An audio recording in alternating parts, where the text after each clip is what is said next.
السلام علیکم ورحمۃ اللہ وبرکاتہ۔ ناظرین کرام، درود ابراہیمی یعنی کہ وہ درود شریف جو نماز کے اندر پڑھا جاتا ہے، یہ درود شریف جب اپنا کام دکھاتا ہے تو پھر کیا نشانیاں نظر آتی ہیں، وہ کون کون سی علامتیں ہیں کہ جس سے بندے کو یہ پتہ چل جاتا ہے کہ درود ابراہیمی جو میں پڑھ رہا ہوں، جو اس کا ورد کر رہا ہوں، جو کثرت سے پڑھنے کا اہتمام میں کر رہا ہوں، اس کا کچھ فائدہ ہو رہا ہے۔ تو کیا نشانیاں ہیں، کیا علامتیں ہیں کہ جس سے بندہ جان جائے کہ میرے درود شریف کا جو عمل ہے یہ اللہ کی بارگاہ میں پہنچ رہا ہے اور اس کے جو بینیفٹس ہیں وہ مجھے دھیرے دھیرے ملنا اسٹارٹ ہو گئے۔ دیکھیے کیا ہے، پہلی نشانی یہ ہے کہ جب درود ابراہیمی اپنا کام دکھاتا ہے تو جو پہلی علامت نظر آتی ہے، محسوس ہوتی ہے، وہ ہے روحانی خوشبو کا احساس ہونا۔ روحانی خوشبو کا احساس ہونا، یہ کیا چیز ہے روحانی خوشبو؟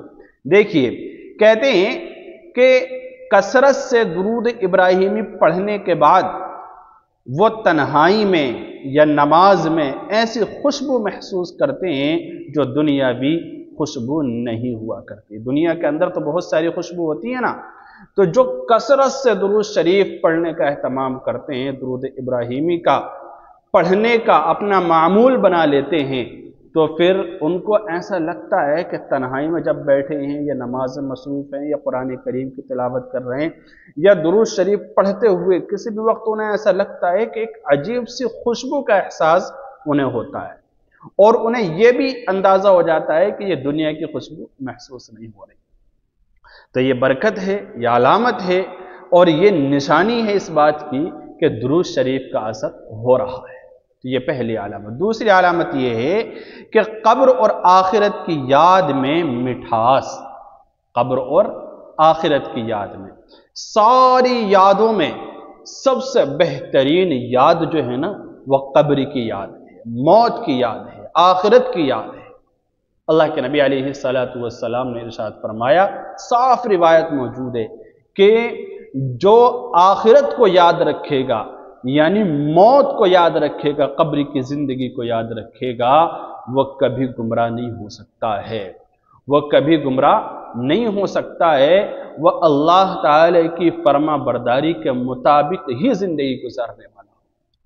کیونکہ جب اسے یہ پتا ہوگا نا مجھے ایک نہ ایک دن یہ دنیا چھوڑنی ہے، تو اس کے دل میں لالچ نہیں ہوگا اچھا مکان بنانے کی اور زیادہ مال کمانے کی۔ جو لالچ ہوتا ہے نا دل کے اندر، یا دنیا میں عیش و آرام کے ساتھ رہنے کی، تکلیفیں برداشت نہیں ہوتی، امتحانات میں انسان فیل ہو جاتا ہے، تو یہ ساری چیزیں انسان کو پھر پریشان نہیں کریں گی۔ وہ یہ سوچ لے گا کہ اللہ تعالیٰ نے جو زندگی متعین کر دی یہ گزارنی ہی ہے، چاہے روکھی سوکھی کھا کے گزار لو یا اچھی عیش و آرام کے ساتھ رہ کر گزار لو، یہ گزرنی ہی ہے۔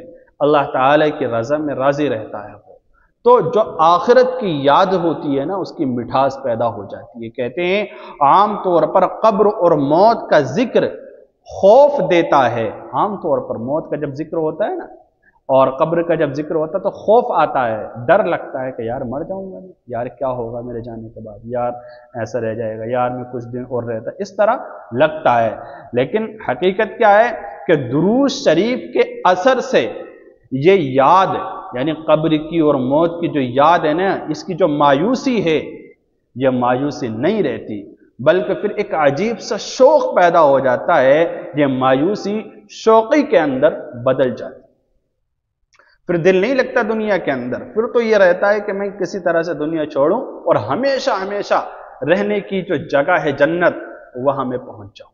اللہ تعالیٰ نے ایمان والے کے لیے تو جنت بنائی ہے نا، تو آخرت کی یاد کی جو مٹھاس ہے نا وہ اسے نصیب ہو جاتی ہے، اور یہ اچھے اچھوں کو نصیب نہیں ہے، بہت بڑی دولت ہے۔ اور درود ابراہیمی پڑھنے سے اس طرح ہونے لگتا ہے۔ جب ایسا ہو تو سمجھ جانا کہ درود ابراہیمی کا جو انعام ہے نا وہ ہمیں ملنے لگا ہے۔ اس طرح اور دیکھیے جو تیسری نشانی کہتے ہیں کائنات کے ساتھ ہم آہنگی۔ کائنات کے ساتھ ہم آہنگی، بندے کو لگتا ہے کہ پرندوں کی چہچہاہٹ، ہواؤں کی سرسراہٹ اور ہر آواز درود کی تسبیح کر رہی ہے۔ پرندوں کی جو چہچہاہٹ ہے، ہمیں لگتا ہے یہ بھی تسبیح پڑھ رہے ہیں، اللہ کے نبی پر درود بھیج رہے ہیں۔ اسی طرح سے ہوا کی جو آواز ہوتی ہے، سرسر جو ہوائیں چلتی ہیں، اور اسی طرح سے جو درختوں کی یا اسی طرح جو جنگلات کے اندر پیڑ پودے ہوتے ہیں، جب ہوائیں چلتی ہیں تو ان کی آوازوں سے، آندھی طوفان سے احساس ہوتا ہے، ایسا لگتا ہے جیسے یہ ساری چیزیں اللہ تعالیٰ کا ذکر کر رہی ہیں اور نبی پاک علیہ السلام کی تسبیح بیان کر رہی ہیں، یعنی کہ نبی پاک علیہ السلام پر رحمت کاملہ درود شریف بھیج رہی ہیں۔ اور جب ایسا لگنے لگے نا تو سمجھ جائیں کہ درود شریف کا جو مقام و مرتبہ ہے اور اس کے نتیجے میں جو ملنے والے انعامات ہیں وہ ہمیں نصیب ہونے چاہیے۔ اور اسی طرح اور دیکھیے جو چوتھی علامت ہے، کہتے ہیں روحانی خوابوں کی کثرت ہو جاتی ہے، بہت سارے روحانی خواب نظر آنے لگتے ہیں، خوابوں کی تاثیر بدل جاتی ہے۔ کہتے ہیں خوابوں میں بار بار حضور صلی اللہ علیہ وسلم کی سنتوں کی طرف رہنمائی ملتی ہے، کچھ ایسے اشارات ملتے ہیں خوابوں کے اندر، کچھ ایسی باتیں ملتی ہیں، کچھ ایسے پیغامات نظر آتے ہیں کہ جن سے احساس ہوتا ہے کہ اب نبی کی اتباع کے مطابق زندگی گزارنے کی ضرورت ہے، نبی علیہ السلام کی سنتوں پر عمل کی ضرورت ہے، نبی علیہ السلام کے طریقے کے مطابق عمل کرنے کی ضرورت ہے، احساس ہو، یعنی بار بار سنتوں پر عمل کرنے کی ترغیب ملتی ہے۔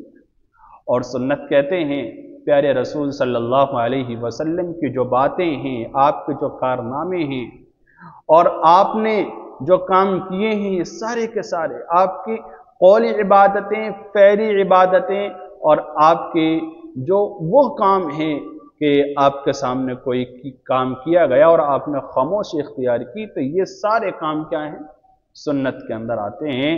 تو سنتوں پر عمل کرنے کی ترغیب جب ملنے لگے اور خواب ایسے ایسے آنے لگے تو سمجھ جائیں کہ اللہ تعالی کی طرف سے یہ نعمت مجھے ملنے لگی کہ درود شریف کا جو فائدہ ہے اب اس کا ظاہر ہو جائے۔ تو یہ بہت بڑی علامت ہے۔ کہتے ہیں خوابوں میں بار بار حضور علیہ السلام کی سنتوں کی طرف رہنمائی ملتی ہے یا دین کی خدمت کی طرف اشارے ہوتے ہیں، دین کی خدمت کی طرف اشارے ہوتے ہیں۔ اسی طرح آخری نشانی دیکھیے، آخری علامت 5ویں، کہتے ہیں کلمے کی حلاوت نصیب ہو جائے۔ کلمے کی جو کلمے ہم پڑھتے ہیں نا، لا الہ الا اللہ محمد الرسول اللہ، اس کی حلاوت کیا ہے؟ فرماتے ہیں درود ابراہیمی کے اثر سے لا الہ الا اللہ محمد الرسول اللہ دل پر ایسا اثر کرتا ہے کہ ہر بار پڑھنے میں پہلی بار جیسے تازگی محسوس ہونے لگے۔ اس لیے درود ابراہیمی کا اہتمام کثرت سے کیجیے، کثرت سے پڑھیں۔ اللہم صلی علی محمد وعلی آل محمد کما صلیت علی ابراہیم وعلی آل ابراہیم انک حمید مجید۔